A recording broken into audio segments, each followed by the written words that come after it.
Good morning again, kids. It is May 11th and it is test week. So be focused, start studying your vocab, be aware of what's going on around you. Speaking of, let's take a quick look at our riddle of the day. We've got a picture frame and an alphabet letter. Good to know. Wow!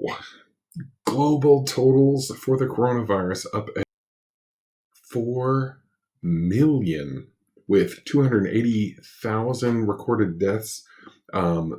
US is 1,328,000 with 79,000 fatalities. Arkansas is at 4,000 cases with 91 fatalities. Be aware out there. You need to be wearing your mask. You need to be washing your hands. We're starting to look at a second global wave. If you look up here at this total, you see this increase. That's not from an increase of testing. That's an increase of cases in other countries. And the next wave seems to be looking our way.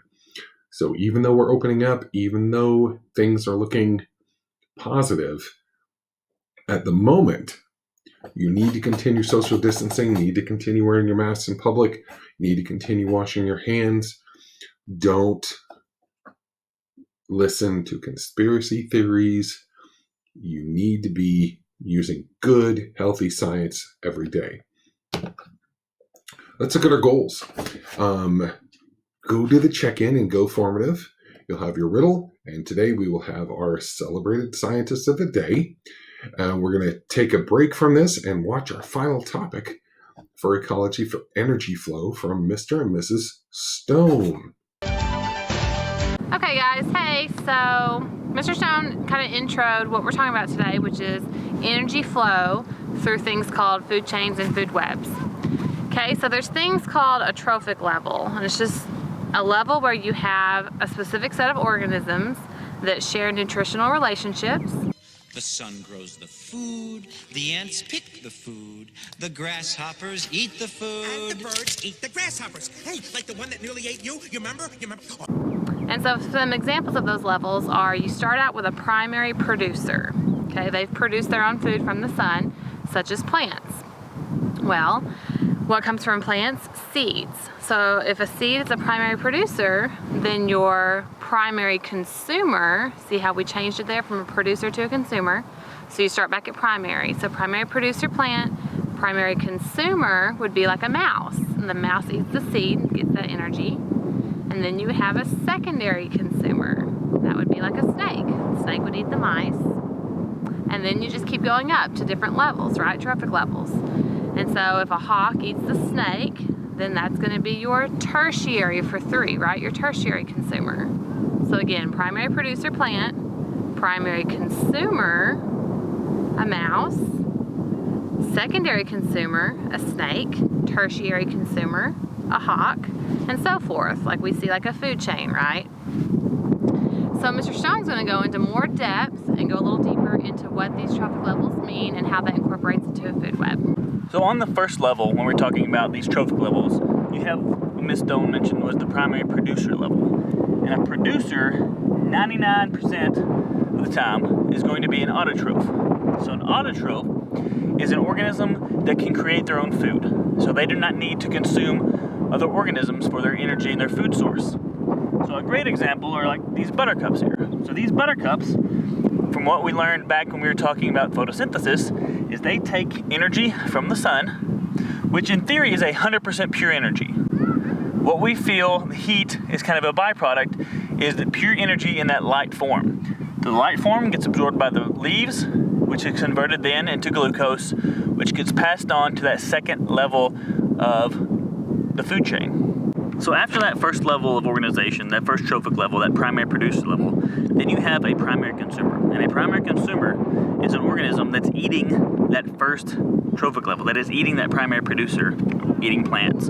So organisms that we think of as being a primary consumer are primarily herbivores. And so an herbivore is just an organism whose main fuel source, or their only way that they get energy, is by eating a primary producer. They eat plants. And so if I eat this pistachio, then at that point in the trophic levels in the food chain, I'm a primary consumer. I'm a first level consumer. After that, it all depends on the food chain itself, because in different food chains, I can have different trophic levels. In this one, if I'm eating pistachio, I'm a primary consumer. But in another one, if I'm eating something else, then I could be a secondary, tertiary, or quaternary consumer. So after you get past the primary consumers, then you open up a different type of organisms. So you move past just your herbivores, which are just your plant eaters, and you move into your carnivores and your omnivores. So a carnivore is an organism that is a meat eater. It only eats meat to get its primary food source. Beef, it's what's for dinner. An omnivore is an organism that eats both plants and animals for its food source. Depending on what food chain you're talking about, that'll completely identify which trophic level each organism is a part of. So in the example that Miss Stone gave, your primary producer was your seed, your plant. Your primary consumer was your mouse, because it's eating that primary producer. Your secondary consumer was your snake, because it's eating your primary producer. And then the example, your tertiary would be your hawk, which ate the snake, which ate the mouse, which ate the seed. So the level, or the number that goes in front of the consumer, is going to be basically what level it is in the food chain above primary producer. And before I forget about it, you will never have a secondary producer. When we say primary producer being that first trophic level, it's always just going to be a producer. There's no secondary producer. So all of this, once you get into your consumer stage, you're talking about herbivores, carnivores, omnivores. Those are all heterotrophs. And a heterotroph is just an organism that has to consume other organisms to get their energy. Doesn't matter if it's going to be plants, other animals, another animal that ate another animal. It doesn't matter. Those are all heterotrophs. So trophic levels change whenever we talk about which position an organism is in the food chain. So if we combine a bunch of food chains, you get what's called a food web. And in this food web, you can have a bunch of interlocking chains where one organism can be a different level consumer, a different trophic level, depending on what your chain you're talking about. For example, if I'm talking about Miss Stone's example, the seed, mouse, snake, hawk, the snake could be a much higher level consumer. Say, for example, a plant that gets eaten by a cricket, that cricket gets eaten by a bird, and then that bird gets eaten by a snake. Then the snake, in that example, is a tertiary consumer, when in the previous one, it was a secondary consumer. It all depends on where it's at. And so that's where a lot of the thinking just comes in, tracing the food chains in the food webs to figure out where they're at. So it all comes back to energy transfer. Now this is not a very efficient way of doing things. At each level, you lose about 90% of the energy that it originally had. So if we talk about the sunlight had 100%, that plant would get 10% of that. If I eat the plant, I only get 10% of that 10%, which is 1%, and it goes to 10% and gets even worse. So it's not efficient, it's getting better, but ultimately, you gotta have energy to be able to move on. So when we're talking about these trophic levels, and we continue to talk about energy flow, just remember, it all starts out of the light, goes into a plant, and then eventually, it'll end up in you. And that's energy flow. Don't forget, you have a test this Wednesday. It will be open note. It will be open vocab. It will be open video. It will be open internet. There is not to be a retest on a test that you have access to all the answers to. So people keep asking me, can I retake this? You could have done it right the first time. Use your resources wisely. Do it right the first time, please. Your riddle of the day answer was see the big picture. Just because Arkansas has low cases at the moment does not mean that at any point the virus can't arrive here full force. Think about global approaches. What is going on in similar states to us is potential what could happen here. Be intelligent in your decision making. Our celebrated scientist of the day is Mr. Dr. Edward Jenner, inventor and father of the vaccine treatment. And boy, this guy was crazy for his time.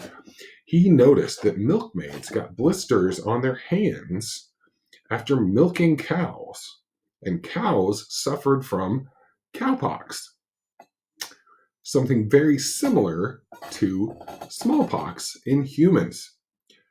And this man took pus from the hand of a milkmaid and treated an 8-year-old boy and prevented him from getting smallpox because the virus was so similar.